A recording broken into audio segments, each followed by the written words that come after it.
Hey guys, Sean here. Welcome to the F1 Word, and here we go again. The brand new F1 season is here, and what better way to kick it off on the channel than with the preview for the Bahrain Grand Prix. Yes, once again, we are starting at the Bahrain International Circuit in Sakhir for round 1 of 24 in 2024. Very nice indeed. The 5.412 kilometre, 3.36 mile, 15 corner circuit has hosted the opening race of the season every year since 2021. And this weekend will be the 20th Bahrain Grand Prix, although it will actually be the 21st race to be held at the circuit, because as I'm sure you remember, the Sakhir Grand Prix was held at the Outer Loop back in 2020. Sergio Perez's first win, of course. The layout itself is unchanged and continues to feature 3 DRS zones, one between turns 3 and 4, another between turns 10 and 11, and one more down the start-finish straight, which, if you recall, was shortened ahead of the race weekend last year. So we'll have to see if they stick with that or make another change. I think it worked quite well in 2023 for the most part. It kind of gave drivers the chance to get alongside each other, but didn't make it too easy to get the move done.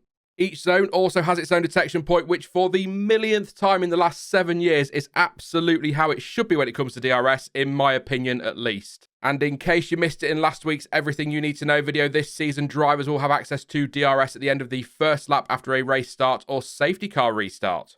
The forecast for the weekend at time of recording at least is perhaps unsurprisingly for it to be warm and dry, with highs for qualifying of 19 degrees Celsius and 22 degrees Celsius for the race. That is, if it's your thing, 66 and 72 degrees Fahrenheit respectively.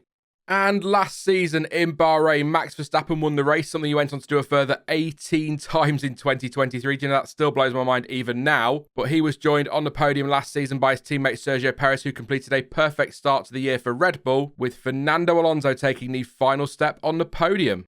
Now, tyre talk segues. Yes, those pesky things. Some of you love them, some of you hate them, and some of you probably don't even care either way.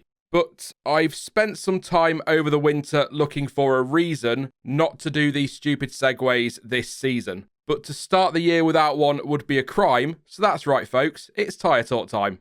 Oh yeah, some awful poetry to prove that I'm really running out of ideas for these, so keep an eye on the community section here on YouTube, because I might let you lot do them at times this year or for the rest of the year, we'll see.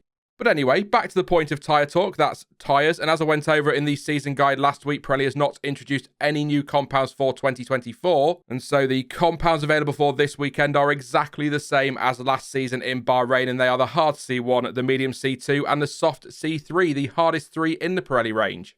When it comes to strategy, the track is fairly abrasive and degradation will be a big factor this weekend, thermal degradation in particular. So it is highly likely we will see a multi-stop race come Saturday. In fact, every race at the circuit since 2019 has seen the winner pit at least twice during the race, with Charles Leclerc stopping 3 times in 2022. And last year, Max Verstappen won the race with a 2-stopper, starting on the softs before switching to another set of the softs on lap 14, before putting on the hards on lap 36 to take them to the end of the race.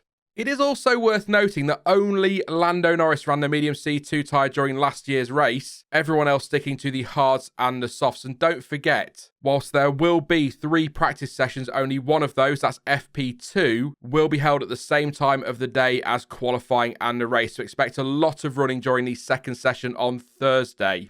Last year's total pit lane lost time, which includes the time it takes to change tyres, was largely between 24 and 26 seconds. And each of the last 8 races at the circuit have featured at least one full or virtual safety car period, which of course could have a big impact on strategy.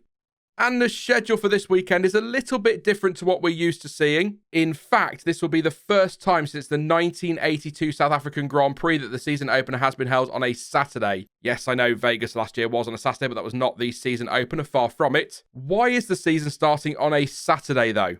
Well, Ramadan begins on Sunday, March 10th, which is the day the race in Saudi Arabia would normally take place. And with F1 regulations stating there must be at least 7 days between races, both Grand Prix need to start a day earlier than usual this year.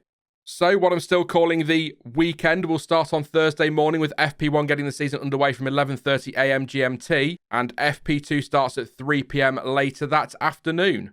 The third and final practice session is from 12:30 p.m. on Friday, with qualifying underway from 4 p.m. And it will be lights out for the race on Saturday. That's Saturday, not Sunday. Saturday at 3 p.m. and that is once again in UK time. Don't forget the race on Saturday. I think I've made that clear. It's not just F1 that gets going this weekend at Sakhir, though, with F2 and F3 both getting their seasons underway, and both sprint races take place on Friday and both feature races on Saturday, so lots of action to look forward to over the next few days. Now, before I kick the season off with some absolutely horrendous predictions, let's have a look at some of the headlines and talking points that have been doing the rounds since testing. The first talking point is the same as it is every year at the opening race, and that is which team is where, what is the pecking order. The truth is, although there will be plenty of articles and videos out there claiming they've cracked the code, we won't know for sure until qualifying at the earliest, and it could be several races before that true, genuine order becomes apparent. Based on what we saw in testing, though, it does appear that Red Bull come into the season as the favourites, no great surprise there. But Ferrari in particular also looked strong during their race run, so it could well be much closer this year than it was 12 months ago. Now, Lawrence Barretto has said over at F1.com that the data suggests the world champions have a one-lap pace advantage of just over 0.2 of a second, and it's a similar story with their race pace as well. That obviously has to come with all the usual caveats, things like Red Bull probably weren't flat out and we don't know the fuel loads and all of those kinds of things. But one thing many people do seem to agree on is that the battle between Mercedes, Ferrari, McLaren and perhaps Aston Martin looks to be very close. And RB, that's the former AlphaTauri team, have also taken a big step forward and look like they may well start the season as top of the other 5 teams. The other 5 teams being RB themselves, Alpine, Williams, Sauber and Haas, of course. Look, I can't wait to see how it all shakes out across these first few races, and I'll be very surprised if Red Bull don't have more in their locker. Then again, you could easily argue that there will be other teams, perhaps all of them, with pace still to show. Away from the racetrack and at time of recording, there has still been no decision or conclusion officially communicated regarding the Christian Horner investigation. However, it has been reported by Sky Sports F1, among others, that the final report is currently in the hands of Red Bull Racing's parent company, that's Red Bull GmbH, with the board ultimately responsible for whether Horner will remain in his role as team principal and chief executive. Sky F1 does go on to say, though, that a decision is expected to be made and communicated before this weekend's Bahrain Grand Prix gets underway. Again, though, as I sit here and record this on Tuesday afternoon, there has been no such announcement. But if there is any news between me saying this and the video going out, I'll pop a link to an article explaining everything down in the description. I just thought it was important to mention it ahead of the new season, just in case the reports of an imminent decision are correct. Moving on, and new Haas team principal Ao Komatsu says he believes the team has managed to solve some of the, what he called, nasty characteristics that plagued the team throughout the 2023 season. Cast your minds back to last season, it was clear the VF23 had some good pace, especially over one lap, but issues with tyre degradation meant the drivers would often fall back through the field on a Sunday. However, after pumping in a lot of laps during pre-season testing, the most of any team actually, Komatsu says that although the car is still lacking downforce, especially in high-speed corners, it is behaving in a more consistent and predictable manner. Concerns around overall performance are absolutely still there, but the team boss believes the car is a good baseline, and this year, the focus will be on race performance rather than headline-grabbing qualifying results, saying, quote, "There is no point qualifying in P7 and going backwards on Sunday. I'd rather qualify P14 but have a car we can race and get up to the top 10. That is our objective." And finally, for this part, during last week's testing streams, we discussed the rumour that had started flying around that there was a risk Audi could pull the plug on its plan to enter F1 in 2026. Yes, another Audi pulling the plug rumour. It was reported that following the exit from the company of CEO Marcus Duesman, a key advocate of the project, his successor was believed to be lukewarm about joining F1, with reports coming from Germany suggesting Audi could be willing to sell the team and walk away from the plan to join the sport. Sauber team boss Alessandro Aluni-Bravi, though, has since told Autosport the commitment to F1 from the Audi group is strong and insisted that everything is still proceeding according to the timeline and the agreed governance between shareholders. Aluni-Bravi added that there is, quote, "no change, and as we are approaching more and more the target of 2026, we need to work even harder." Right then, time for me to make my first load of predictions in 2024. But before I do that, and for anybody who might be new to the channel, these really are just for fun and there is zero reason to take them too seriously. They're just something for you all to give me grief about at the end of the year. After all, last season, out of a possible 155 points, I scored just 58.5 points. So yeah, I'm not very good at this. It's all good fun though. What I will say, though, is that these are my favourite predictions to make of the year. It's the first race of the season, and although we all probably have a rough idea who is going to be quick and who isn't, we don't 100% know for sure what the pecking order is. So I'm not going in blind as such, but we only have testing to go off.